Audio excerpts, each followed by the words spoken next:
Hello and welcome to this video. Today I'm going to be doing a stock analysis of Chevron Corporation. So if you like this video, please don't forget to leave a like and subscribe. And of course, remember this isn't financial advice. This is purely for entertainment and educational purposes. Now, what does Chevron make? Well, they're an oil company, as you can see right here, oil. They both make crude oil and Brent oil, and I like the oil companies quite a lot at the moment, given the oil price and just I like dividends, and I'm going to show you that later. Now let's take a look at the stock price. Now currently, as you can see, it's not performing that great. We are only in 136. As you can see, it fell down quite a bit. This is also due to tariffs, because the problem with tariffs if a lot of tariffs are going to be put on countries, this means that less ships are going to be sailing from country to country, which means less trucks on the roads, which means less planes in the air. So all in all, less oil being used. Of course, that's a problem, because then the oil price is going to fall, and that is going to impact Chevron, as of course the only thing they do is make oil. Now, as you can see, it's quite a large company with a market cap of $235 billion. So it's a huge company, and as you can see down here, they pay out great dividends. They pay dividends 4 times a year, which of course nice. If you want a dividend snowball rolling like I do, I love investing in dividend stocks. Now I don't own any Chevron at the moment, but that's because I own other companies like ExxonMobil, and I have a video on that on my channel as well if you want to check that out. Now, earnings here, as you can see, they are going a bit down, and that's because even though the oil price is nice, it is falling a bit. And of course, they're also guiding, if these tariffs are going to put into place, of course, they're going to sell less oil, or they're going to sell the same oil at a lower price, of course, if it doesn't end up happening. As you can see here, dividends, they are very nice, 4.83%, and the last payment was $1.71. As you can see down here, the dividends, they pay out great dividends. Sometimes it's more, sometimes it's less. It's really nice to see, as you can see. So last year they paid out a total of $6.55, or 52 cents for each stock you had. So of course, if you have a lot of stocks and you get paid more times here, it's very easy to get a dividend snowball rolling. Also considering it's not that the most expensive stock in the world, only $136.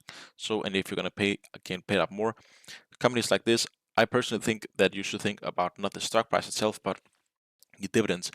Of course, oil companies they're not gonna increase that much. You might get lucky and buy it on a dip, and then get all the way right up. But I think you should just keep them in your portfolio for years and years, because the entire world knows we are going to go sustainable in the future, but we still need a ton of oil, and we are still using more oil every year, and we are continuing to do so year over year over year. So I'm not that worried about us not using oil anymore, even though we are seeing a lot of electric cars on the roads, of course, but I just don't see that happening. Now, as you can see down here in the RSI, we've been trading quite up and down recently, but it looks like we are stabilizing in a bit of an upwards turmoil here, even though we did see, as you can see down here, a bit of volatility. That, of course, happened right after this huge fall.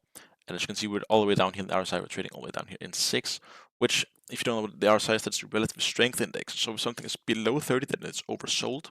If it's below 50 but above 30, it's in the lower channel, which means the stock price is going down. If it's above 50 but below 70, it is in the upper channel, which means the stock price is going up. And if it's above 70, it is overbought. So as you can see right here, the stock price rises quite shortly. It's overbought here in the RSI, which more often than not shows it's going to fall a bit right after. So of course, if you're buying stocks, I always look at the RSI, because I think, well, great, it has been going up for a week, but if it's trading right up here in the RSI, well, maybe just I'm going to take a little bit of a break. Now, and we are coming almost from a bottom out here. We actually are from bottoming out here. When was that? The 22nd of May, so 10 days ago today. And we are trading a bit sideways here, which is of course great to see, and we're also lying on a previous support level, as you can see right down here. So of course, that is the technicals for the stock, and it is currently resting on that. And so that's of course great to see. Now, dividends, as I showed that already, but as you can see the earnings here, they have downstream and upstream. If you don't know what that is, upstream, that is when you pull the oil out of the ground, so things going upwards, and downstream, that is when you send them out to customers. So that would be in barrels, or for ships and planes and cars, that is downstream. So of course they have a huge downstream and a huge upstream, which is very nice to see. And more often than not, the downstream is larger than upstream, because huge companies like Chevron, they also take in oil for other companies that are pure upstream companies, and then they refine that and sell that to the company, other customers, and then they have other products as well, but not really anything worth mentioning. Now the seasonals on this stock, if we just go back to 2010, as you can see, it's not the biggest flyers, but it's not the lowest followers either. As you can see, it's a bit all over the place. So sometimes you can get lucky, like in 2020, and you can buy up quite nicely. Then the year after, it rose by 38%. So of course, if you got lucky, then you would have made 68%, which is of course great.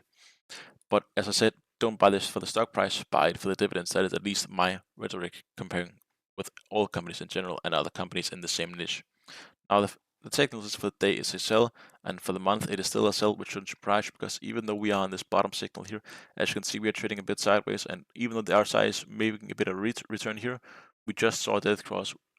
When was this? The 27th of May, which is quite bad, of course. If you don't know what the death cross is, that is when the 200-day moving average is better than the 50-day moving average, showing a downwards trend in momentum. Now, the analyst rating on this are quite good. As you can see, we have 27 analysts on it. We have 14 strong buy, 2 buy, 10 hold, and 1 strong sell. And even though we have a strong sell, it's only down by 9.29%, which of course is, if you do the math, if you just hold the stock for 2 years then and get dividends, well, then you're actually in the greens. If that happens, of course. But I do think strong buy and hold are quite realistic here. It wouldn't surprise me if it hit 163 and not even 186, because I do think oil is going to have a bit of a boom, because I do think every single oil company right now is trading a bit too low. So I do think we are going to see some upwards momentum for every single oil company, not every single one, but the largest one, also like Shells and Equinor. I think we are going to see a bit of a revival in those companies. As you can see in their estimated earnings, they're guiding a bit lower this year compared to last year, and then they're increasing it slowly and slowly and slowly, which is of course great to see.